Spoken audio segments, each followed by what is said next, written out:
안녕하십니까 여러분. 이번 시간은 단어의 구조 살펴보겠습니다. 먼저 단어입니다 여러분. 단어는 자립할 수 있는 말 또는 자립할 수 있는 말에 붙어서 쉽게 분리될 수 있는 말, 즉 조사까지를 단어라고 합니다. 모든 자립 형태소는 단어가 될 수 있습니다. 하지만 조사를 제외한 의존 형태소는 단어로 취급하지 않습니다. 그러니까 자립 형태소와 조사만 단어가 되는 것이고 나머지는 단어로 취급하지 않습니다. 그럼 자 보겠습니다.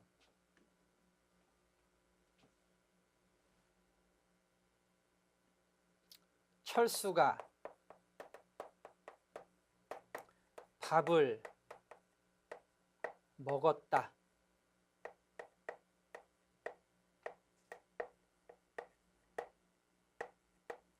라고 하는 문장이 있다고 합시다.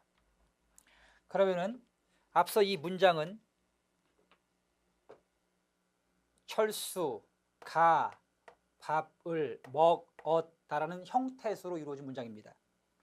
그럼 이 문장의 단어는 모두 몇 개일까요? 단어 자립할 수 있으면 단어입니다. 철수 가 자립할 수 없지만 체온에 붙어서 쉽게 분리될 수 있는 조사까지도 단어로 취급합니다.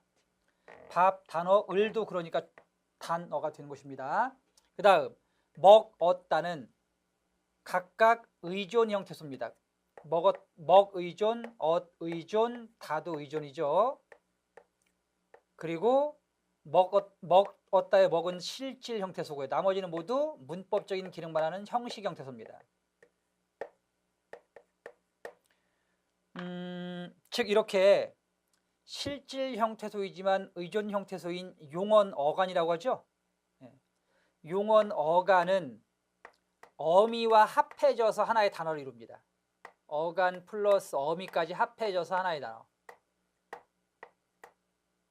그래서 여기서 먹었다가 뭐가 되겠습니까? 먹었다가 하나의 단어가 되는 것입니다. 즉 철수가 밥을 먹었다는 문장은 하나, 그 다음에 단어는 하나, 둘, 셋, 넷, 다섯 개. 단어는 5개가 됩니다. 그리고 형태소는 철수가 밥을 먹었다. 그러니까 모두 7개가 되겠습니다. 다시 칠판 보고 말씀드리겠습니다. 영수는 밥을 먹고 학교에 갔다. 그럼 형태소 분석해 보겠습니다. 영수 자립 형태소죠. 는 의존 형태소, 밥 자립 형태소, 을 의존 형태소, 먹 어간이니까 의존 형태소, 고 어미니까 의존 형태소, 학교 자립 형태소, 그 다음 에 의존 형태소. 갔다 같은 경우에는요 어디 손말이죠? 가다의 손말이죠. 그러니까 가와 그리고 과거를 나타내는 at과 그 다음에 종결을 나타내는 다가 합해진 거죠. 그래서 갔다는 가따로 나눠야 됩니다. 그럼 이 경우에 형태소가 몇 개다? 하나, 둘, 3개가 되겠습니다. 따라서 총 형태소는 하나, 둘, 셋, 넷, 다섯, 여섯, 일곱, 여덟, 9개, 10개, 11개입니다. 이 문장은 형태소는 11개가 되겠고요. 그 다음에 단어같이 보겠습니다. 자립할 수 있거나 자립할 수 있는 말에 붙어서 쉽게 분리될 수 있는 조사까지가 단어입니다.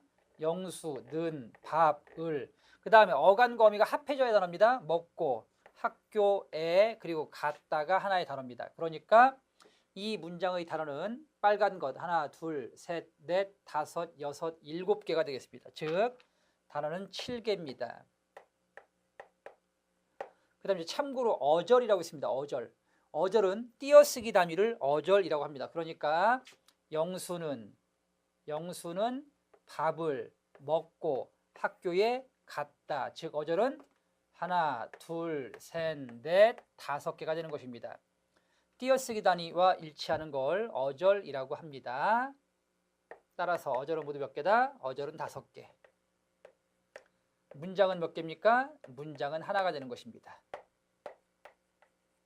이상 문장의 구조 분석이었습니다. 이상 여러분 단어 아시겠습니까? 단어는 자립할 수 있거나 자립할 수 있는 말에 붙어서 쉽게 분리될 수 있는 조사, 그리고 어간과 어미는 합해져서 하나의 단어를 이룬다. 여기까지 이상 단어였습니다.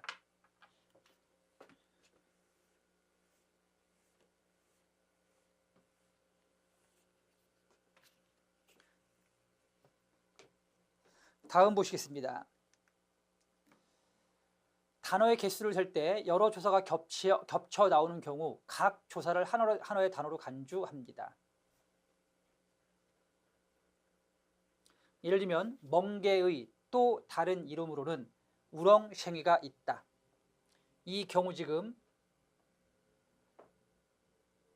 이름에 부사격 조사 의로가 붙었고요. 거기에 보조사 는이 또 붙었죠. 은는 보조사라고 했습니다. 따라서 의로는 부사격 조사, 은는 보조사. 그러니까 이 경우에는 단어가 몇 개다? 이름, 의로, 는 이렇게 세 개가 되는 것입니다. 이상 단어였습니다. 그 다음에 단어의 분류입니다. 단어는 하나의 어근으로만 된 단어를 단일어라고 하고, 그 다음 어근에 접사가 붙은 말을 파생어, 그리고 어근과 어근이 만나 이루어진 말을 합성어라고 하는데요. 이 경우 이제 지금 어근이라는 개념이 새로 등장하는데 어근 설명드리겠습니다. 어근은 단어의 의미를 이루는 중심 부분을 말합니다.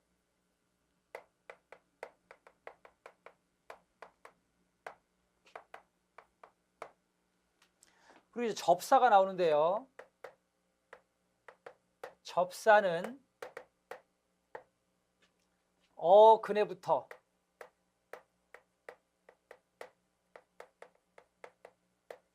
뜻을 더해주는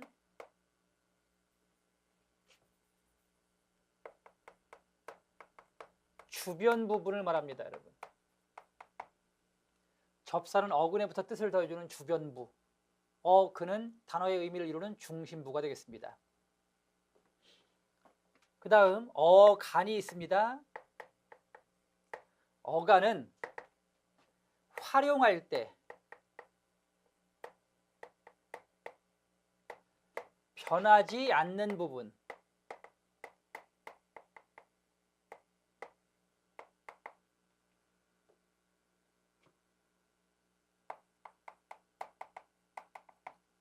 그리고 어미는요, 활용할 때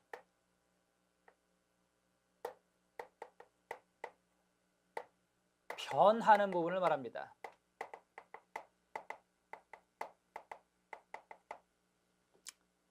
알겠습니까? 그러면은 단어의 형성을 말씀드리겠습니다. 단어는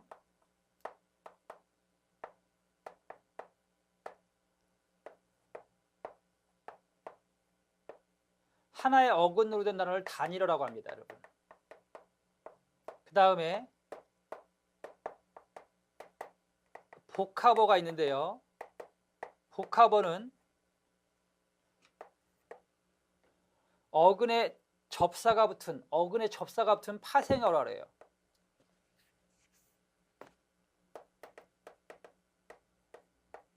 그리고 어근과 어근이 만나면 합성어라고 합니다, 여러분. 단일어는 어근이 하나인 단어를 말합니다. 예를 들면 나물, 더 이상 나눌 수 없죠? 예, 단일어입니다.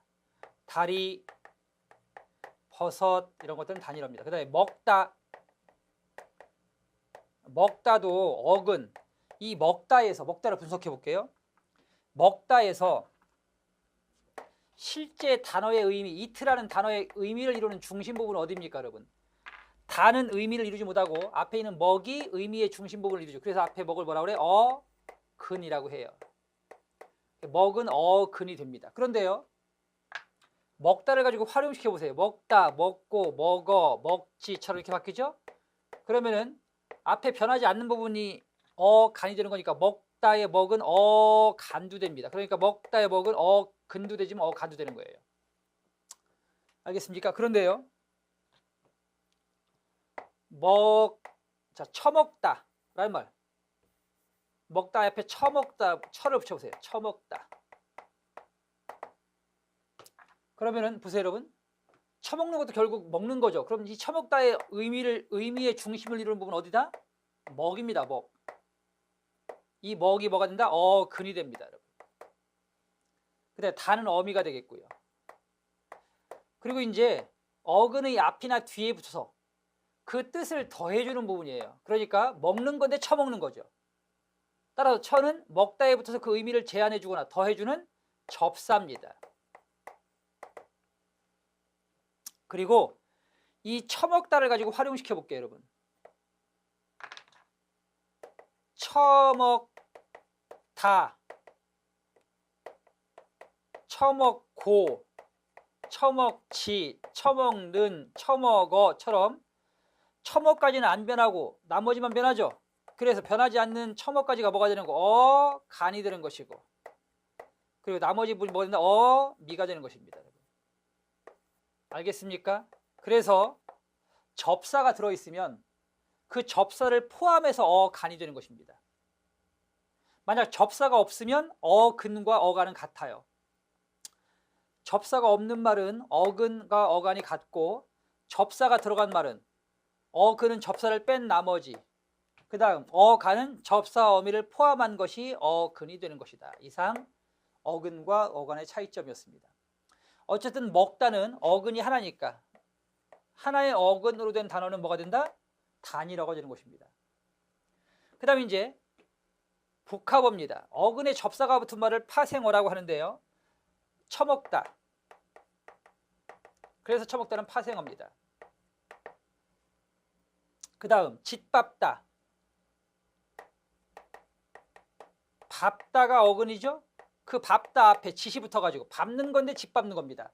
그럼 이 밟다에 붙은 짓은 뜻을 더해주는 접사가 되는 것입니다.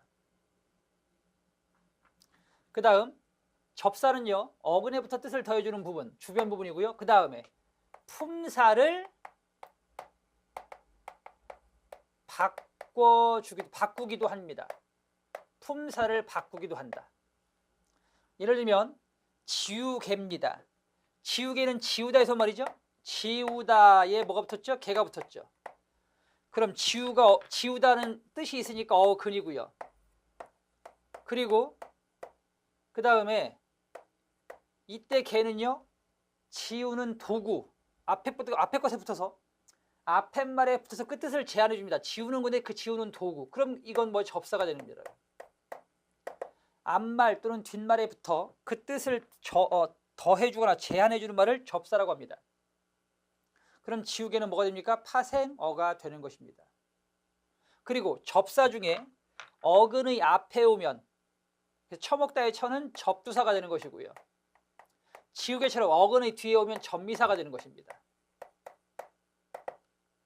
이상 접두사와 접미사까지 구별했습니다. 다음은 합성어입니다. 합성어는 어근과 어근이 합해져 이루어진 말을 말합니다. 예를 들면 앞뒤, 앞도 어근, 뒤도 어근이죠. 또 새해, 새도 뜻이 있고 해도 뜻이 있으니까 둘 다 어근입니다. 새는 이제 관형사니까 어근이 될 수 있는 거죠. 해는 명사.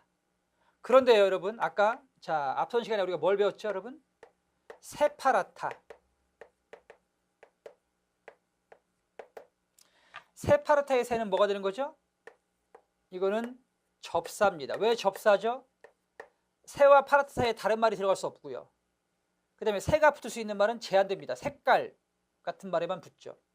하지만 새해는요, 새, 로운 해처럼 다른 말이 들어갈 수 있죠.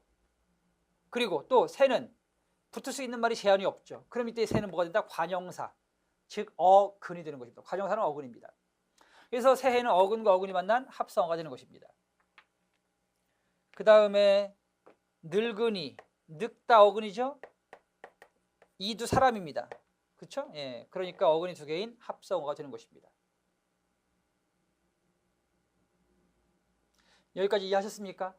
이상 단일어 그리고 어근과 접사가 만난 파생어, 그 다음 어근과 어근이 만난 합성어까지 구별 방법에 대해서 설명드렸습니다.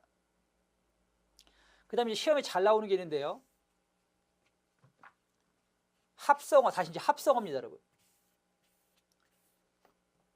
단어를 단일어와 복합어를 파생어와 합성어로 구분하는 것까지는 했습니다. 그 다음 시험에 또 잘 나오는 게 뭐냐면 합성어의 구별입니다, 여러분. 합성어는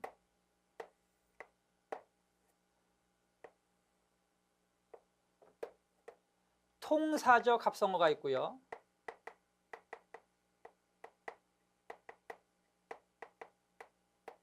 비통사적 합성어가 있습니다.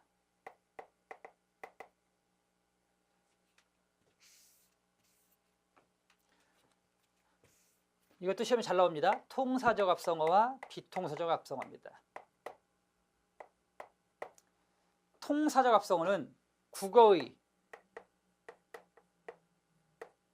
정상적인 단어 구성과 일치합니다. 그럼 비통사적 합성어는 반대겠죠, 그죠? 국어의 정상적인 단어 구성과 일치하지 않는 합성어를 말합니다.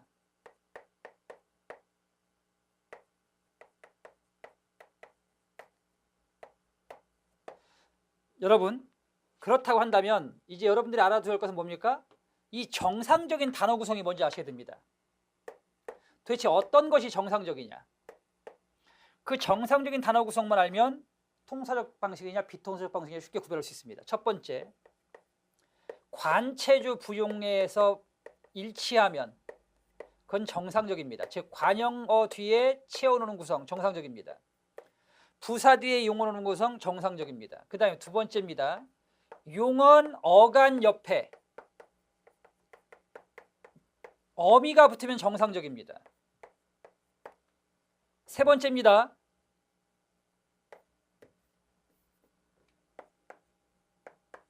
주어가 앞에 오고 목적어가 뒤에 오고 서술어가 가장 뒤에 오는 구성도 정상적입니다. 자, 이 세 가지 경우를 정상적이라고 하고요. 이 세 가지에서 벗어나면 비정상적, 그러니까 비통사적 합성어가 되는 것입니다.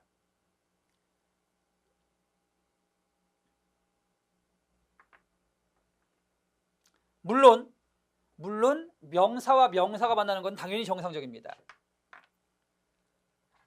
관형사 뒤에 채워놓거나 명사와 명사가 만나면 정상적, 부사 뒤에 용어 넣으면 정상적, 용어 어간 옆에 어미 붙으면 정상적, 서술어가 가장 뒤에 오면 정상적이 됩니다.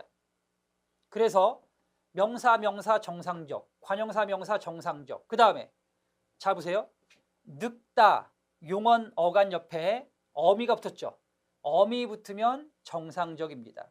그 다음 뛰 어간 옆에 어미 어가 왔죠. 그럼 정상적입니다. 그 다음에 곧잘 부사와 부사가 만나도 정상적입니다. 왜냐하면 부사는 용언 앞에도 오지만 부사 앞에도 오기 때문에 그렇습니다. 그래서 부사와 부사가 만나도 정상적, 곧잘. 그 다음에 부사, 잘, 그리고 하다, 용언. 부사, 용언 정상적이죠. 그 다음 힘 들다, 들다 서술어. 뭐가 들다? 힘이. 그죠? 힘이 주어, 들다 서술어. 그러니까 정상적이죠. 그럼 어떤 게 비정상적일까? 자, 같이 보시겠습니다. 접칼, 접다, 그리고 칼이 만나는데 접다 옆에 뭐가 없습니까? 접다 옆에 어미가 없지 않습니까? 어간 옆에 어미가 없으면 비정상적 결합, 즉 비통사적 합성어가 되는 것입니다. 그 다음 굶주리다, 굶다와 줄이다가 만나는데 굶다 옆에 뭐가 없습니까? 굶 옆에 어미가 없지 않습니까? 어미가 없으면 비정상적입니다. 그 다음 부술, 부술, 소리나 모양을 흉내낸 말들은 모두 부사인데요. 부사 뒤에 용언이 오거나 부사가 와야 하는데 부사 뒤에 뭐가 왔습니까? 부술 비하고 비가 채연이 왔습니다. 흔들, 부사인데 뒤에 뭐가 왔습니까? 바위, 채연이 왔습니다. 이런 건 비정상적 단어 구성이라고 합니다. 여러분. 알겠습니까? 최근에 혼자 먹는 밥이 유행입니다. 혼밥이라고 하죠. 그럼 자, 혼밥은 어떤 밥서? 혼자밥입니다. 혼밥, 혼자밥. 그러면은 밥은 체언이죠. 그런데 혼자의 혼은 부사입니다. 혼자는 부사입니다. 부사.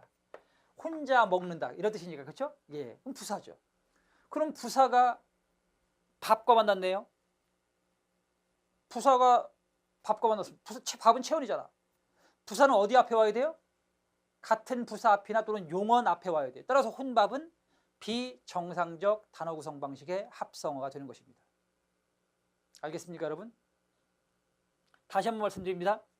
정상적, 즉 통사적 합성어는 국어의 정상적인 단어 구성과 일치하는 겁니다. 첫 번째, 명사, 명사. 그 다음 관형사, 명사. 부사, 용언 또는 부사, 부사. 정상적입니다. 그 다음 용언, 어간 옆에 어미가 있는 것 정상적입니다. 그 다음 서술어가 가장 뒤에 오는 구성 정상적입니다. 이걸 제외한, 즉 어간 옆에 어미가 없습니다. 또 부사가 체언을 꾸며줍니다. 그러면은 비정상적 방식의 합성어가 되는 것입니다. 예를 들면 늦가을, 늦다에 가을이 붙었죠. 근데 늦다 옆에 뭐가 없어요? 늦다는 어간이죠. 어간 옆에 어미가 없지 않습니까? 그럼 비정상적입니다. 죽살다, 무엇과 무엇이 만났죠? 죽다와 살다가 만났죠. 근데 죽다 옆에 뭐가 없어요? 죽다 어간이지 않습니까? 근데 어간 옆에 어미 없지 않습니까? 이런 걸 비정상적 합성어라고 합니다. 곶감, 어디서 온 겁니까, 여러분? 곶감. 꼬챙이를 꽂다에서 말이에요. 꽂다. 꽂다. 그럼 어간이지 않습니까, 여러분? 근데 어간 옆에 뭐가 없습니까? 어미가 없지 않습니까? 따라서 곶감도 비통사적 합성어가 되겠습니다.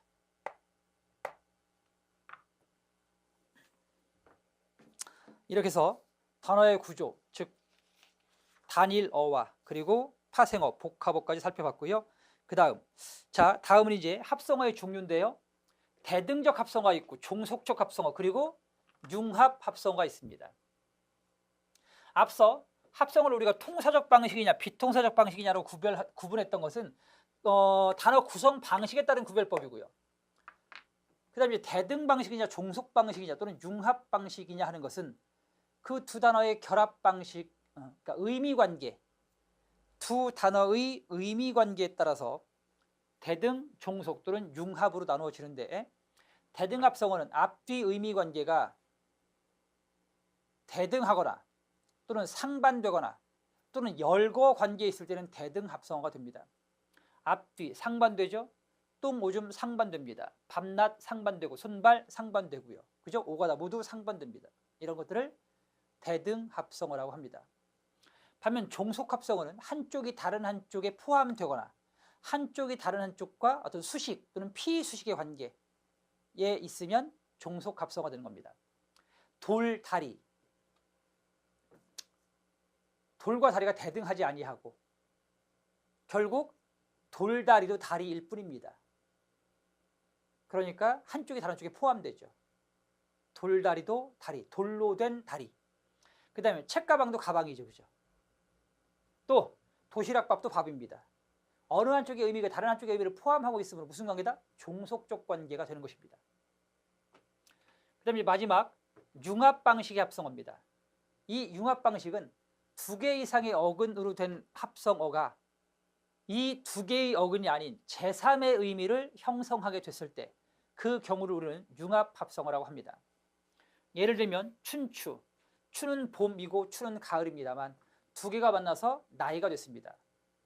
또 피, 땀, 피와 땀이 만나서 뭐가 됐습니까? 노력의 뜻으로 쓰였습니다. 이러면 융합 합성어입니다. 융합 방식도 예를 들어 드리겠습니다. 쑥대밭, 쑥대하고 밭이 만나서 아주 망가져 못 쓰게 된 상태라는 뜻으로 쓰였습니다. 그럼 융합 합성어입니다. 큰 집, 크다와 집이 만나서 큰아버지가 계신 집으로 바뀌었습니다. 융합 합성어입니다. 또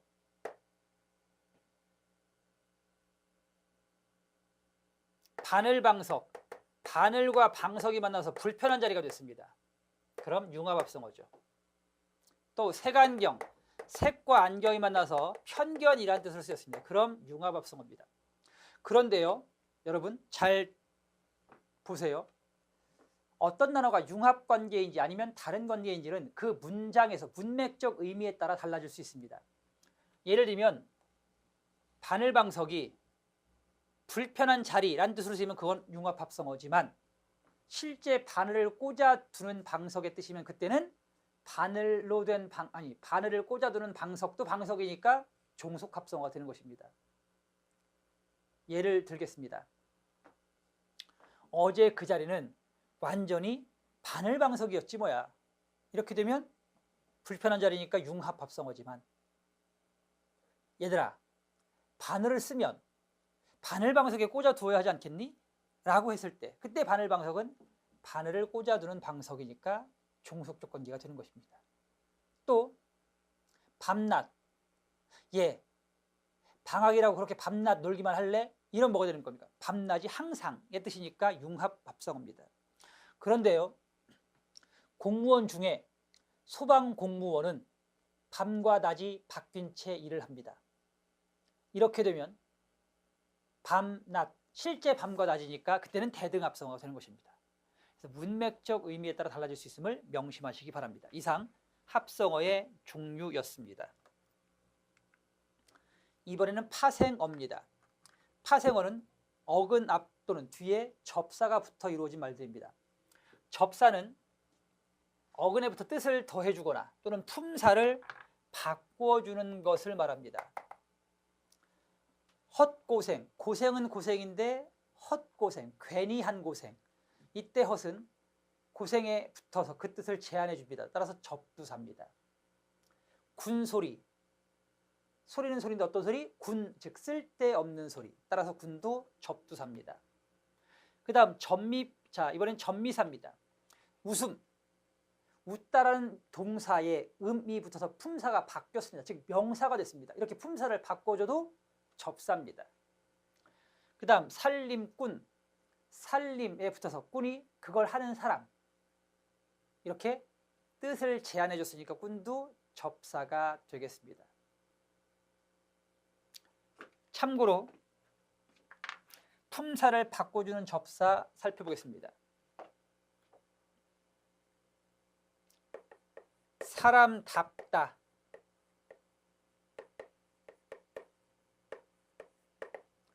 공부하다, 사랑스럽다,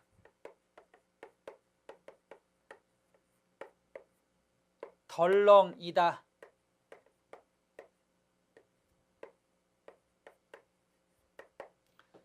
이 경우 접사를 좀 살펴보겠습니다. 사람은 명사입니다만 이 명사에 답이 붙어서 사람답다라는 형용사가 됐습니다. 그럼 답은 접사입니다. 공부도 명사죠. 근데 명사 공부에 하가 붙어서 공부하다라는 용언, 즉 동사가 됐습니다. 따라서 이것도 접사입니다. 사랑스럽다, 스럽 접사입니다. 덜렁이다, 접사입니다. 모두 품사를 바꿔줬습니다.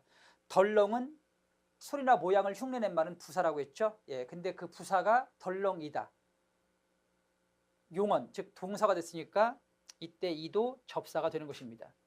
이렇게 품사를 바꿔주면 접사가 됩니다. 꼭 기억해 두시기 바랍니다. 이상 파생어였습니다. 그리고 접두사가 붙으면 접두파생어, 전미사가 붙으면 전미파생어가 되는 것입니다. 아시겠죠, 여러분? 다음 보시겠습니다. 여기 나오는군요. 품사를 바꾸는 접사입니다. 접두사는 어근의 품사를 바꿀 수 없습니다. 하지만 전미사는 어근의 품사를 바꿀 수 있습니다. 예를 들면 이, 개 등인데요.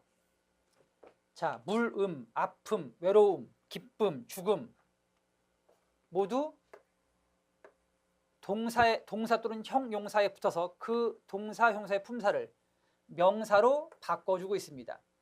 이런 것들을 접사라고 합니다. 또 넓이, 높이, 개굴에 붙은 이, 개굴에 이가 붙은 겁니다. 그 다음 절름 발에 붙은 이, 이러한 말들을 접사라고 합니다. 품사를 바꿔줬기 때문에 그렇습니다. 그 다음 지우다에 붙은 개, 날다에 붙은 개, 덮다에 붙은 개도 모두 품사를 바꾸는 접사입니다. 그 다음 형용사 또는 동사로 만들어주는 하다, 이다, 롭다, 거리다 등도 모두 접사가 되겠습니다. 그래서 이들 말들은 모두 파생어가 되는 것입니다. 알겠습니까?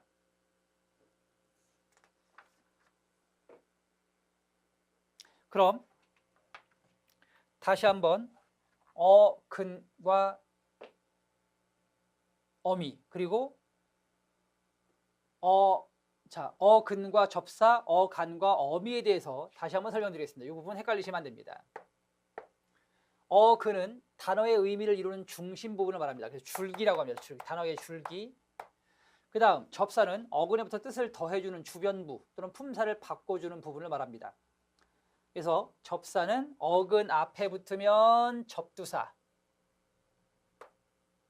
어근 뒤에 붙으면 뭐가 된다? 접미사가 됩니다. 접두사는 품사를 바꾸지 못하고 뜻만 더해주지만 접미사는 뜻을 더해주거나 품사를 바꿔주는 두 가지 역할을 합니다. 그 다음 어간, 활용할 때 변하지 않는 부분을 어간이라고 합니다. 참 죄송합니다. 어간을 줄기라고 하는 게 좋겠고요. 어근은 뿌리라고 합시다. 뿌리. 의미를 이루는 중심부라고 했으니까 뿌리입니다. 어근은 뿌리고요. 어간은 줄기 부분입니다. 어미는 가지가 되겠습니다. 그리고 이번엔 접사와 어미의 차이입니다. 접사는 품사를 바꾸기도 하지만 어미는 품사를 바꿀 수 없습니다. 어미는 품사를 바꾸지 못한다. 그래서 먹는, 예쁜, 또 먹게, 예쁘게, 또 먹음, 예쁨, 여기서 사용된 먹는의 는, 예쁜의 니은 모두 품사를 바꾸지 못하는 어미입니다. 먹게에 붙은 개, 예쁘게 붙은 개, 품사를 바꾸지 못하는 어미입니다. 그래서 먹는에 붙은 는이나 예쁜에 붙은 니은은 품사를 바꾸지 못하지만 문장 성분, 관형어로 만들어주는 관형사형 어미입니다. 그러니까 품사는 안 바뀝니다. 대신 관형어의 기능만 하게 합니다. 그 다음 먹게에 붙은 개, 그리고 예쁘게 붙은 개 역시 품사를 바꾸지 못합니다. 대신 부사의 기능을 하는 부사형 어미입니다. 그래서 이 관형사형 어미가 붙거나 부사형 어미가 붙으면 이거는 어간에 관형사형 어미가 붙으면 관형어는 됩니다. 그런데 품사는 안 바뀝니다. 또 어간에 부사형 어미가 붙으면 부사어는 됩니다. 하지만 품사는 바뀌지 않습니다. 그리고 먹음, 예쁨, 이때 먹음, 예쁨은 여전히 뭘 가지고 있으니까 서술성을 가지고 있으므로 뭐가 될 수 없다? 품사가 바뀌는 접사가 될 수 없고 모두 명사형 어미가 됩니다. 음이나 미음은 명사형 어미입니다. 품사를 바꾸지 못하면 명사형 어미입니다. 그런데요, 웃음, 이러면 이제 품사가 바뀌었습니다. 그죠? 그럼 이제 이때 음은 뭐가 되는 겁니까? 품사를 바꿨으면 그건 접사입니다. 명사형성 접사가 됩니다. 알겠습니까?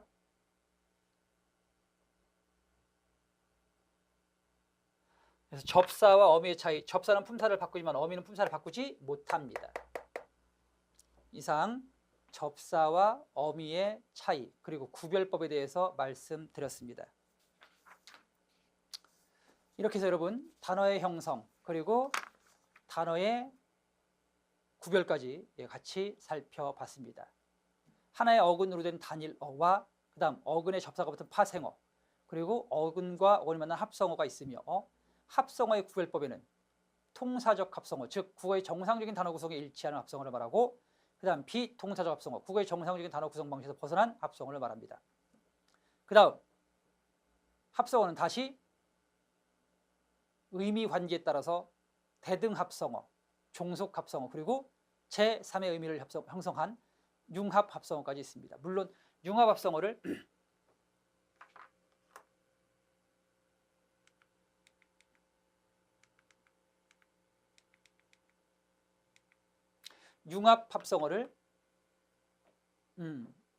그 묻는 문제가 가장 많이 출제가 되고 있습니다.